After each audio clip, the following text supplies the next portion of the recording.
Welcome to Neer academy. তো তোমাদের আজকে যেটা আপডেট সেটা হলো তোমাদের গ্রুপ সি এবং গ্রুপ ডি রেজাল্ট সম্পর্কিত একটি ভিডিও, এবং সেটা অথেন্টিক আপডেট তোমাদেরকে দিচ্ছি। তো এসএসসি চেয়ারম্যান এসএসসি চেয়ারম্যান বলেছেন যে পুজোর আগেই রেজাল্ট আসবে, মানে গ্রুপ সি এবং গ্রুপ ডির যে মানে স্কুলের যে শিক্ষাকর্মী, যে group C group D result যে হয়েছে সেটা অলরেডি তারা ওএমআর শিটের যে অ্যান্সার কপি সেটা কিন্তু তোমাদেরকে দিয়ে দিচ্ছে, এবং তোমরা মিলিয়েও নিয়েছো যে তোমাদের কত নাম্বার আসতেছে। ঠিক আছে, তো তোমরা আগে তাহলে এসএসসি চেয়ারম্যানের মুখে থেকেই তোমরা কথাটি আগে শুনে নাও। Guidance of our technical team ওটা আমরাই করব। তো এটা এখন অবধি যে প্রসেস আছে, এবং গ্রুপ সি গ্রুপ ডির যে আমাদের রিক্রুটমেন্ট প্রসেস আছে তারতেও আমরা তো আনসার কি দিয়ে দিয়েছিলাম। তো ওদের আবার আমরা চেষ্টা করছি কি বিফোর পূজাস ও আমরা ওদের যাতে রেজাল্ট বার করতে পারি।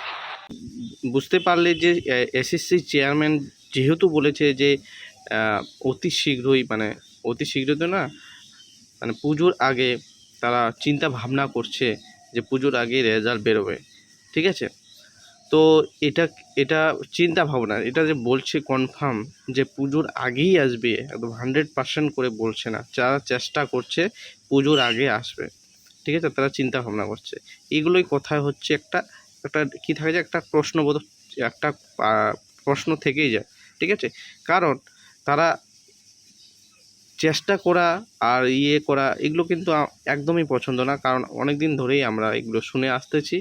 এবং তবে এটা শিওর যে রেজাল্ট কিন্তু পুজোর আগে আসতে পারে, 99% চান্স আছে। ঠিক আছে, বা 90% আমি বলছি, 10% কিন্তু পুজোর পর আসবে। কারণ যেহেতু বুঝতে পারছো যে একটা আন্দোলন করতে যাচ্ছে গ্রুপ সি গ্রুপ ডি নিয়ে, সেজন্য একটা তো আপডেট তাদেরকে দিতেই হবে। ঠিক আছে, সেজন্য একটা আপডেট দিল তারা যে পুজোর আগে আসবে, তোমরা শান্ত থাকো, এরকম একটি ব্যাপার। ঠিক আছে, ঠিক আছে, কেউ যদি কোনো কিছু যদি একটা উচ্ছ্বাস হয়, শান্ত রাখার একটা প্রক্রিয়া হলো এইরকম। ঠিক আছে, তো এটা কিন্তু আসলে তোমরা বিশ্বাস করে নিবে যে পুজোর আগে আসবে সেটা না, তবে 90% বিশ্বাস করতে হবে, কারণ আমাদেরকে তো এইভাবেই চলতে হবে, এগোতে হবে জিনিসটা। ঠিক আছে, এবং সেটা আমাদেরকে যেহেতু এসএসসি চেয়ারম্যান বলেছেন, চেষ্টা যেহেতু করছে, তো আমার মনে হয় দিতে পারে, আবার কোনো সময় মনে হচ্ছে নাও দিতে পারে। তবে 90% চান্স আমি বলছি। ঠিক আছে, 100% বলবো না, 90% চান্স তোমাদের আসতে পারে।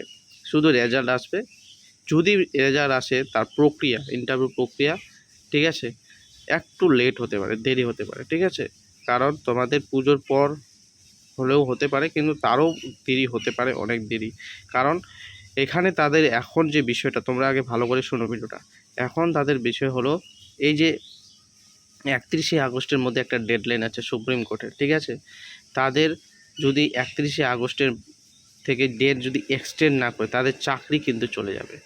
ঠিক আছে, তাদের চাকরি চলে যাবে, তাদের বেতন আটকাবে সেটা বড় কথা না, তাদের চাকরি চলে যাবে। ঠিক আছে, এটাই সবথেকে বড় কথা। এবং তাদের চাকরি চলে গেলে তাদের একটা ডিপার্টমেন্টের আছে, 10 বছরের ইনক্রিমেন্টের ব্যাপার আছে, তার সিনিয়রিটির একটা ব্যাপার আছে, তাদের কিন্তু সেটা চলে যাবে একবার ব্রেকডাউন হলে। এবং তাদের চাকরি চলে গেলে তো আরও বিশাল ব্যাপার। বুঝতেই পারছো 31শে আগস্ট সুপ্রিম কোর্ট রায় দিয়েছে, তাদের ডেডলাইন যে তাদের 31শে আগস্টের মধ্যে নিয়োগ প্রক্রিয়া শেষ করতে হবে। তো সেটা নিয়ে তাদের বেশি মাথা ব্যথা আছে। এবং এই যে শিক্ষাকর্মী রেজাল্ট যে বললো যে দিবে, ঠিক আছে, সেটা চেষ্টা করার কথা বললো। ঠিক আছে, যে দিবেই সেটা না। ঠিক আছে, তাহলে বুঝতে পারলে আমি ফাইনাল কি কনক্লুশনে বলতে চাচ্ছি, যে সেটা আসতেও পারে, না আসতে, 90% চান্স আছে আসবে, 10% নাও আসতে পারে। ঠিক আছে, তো আশা করি ব্যাপারটা বুঝতে পারলে। কারণ বুঝতেই পারছো সরকার শুধু বলছে শীঘ্রই আসবে, তোমরা একটা কথা জানো না, অতি শীঘ্রই আসবে।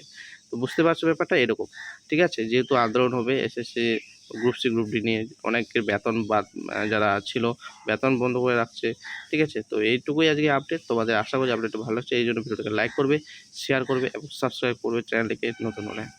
তো আজকের মতো এটুকুই। জয় হিন্দ, বন্দে মাতরম।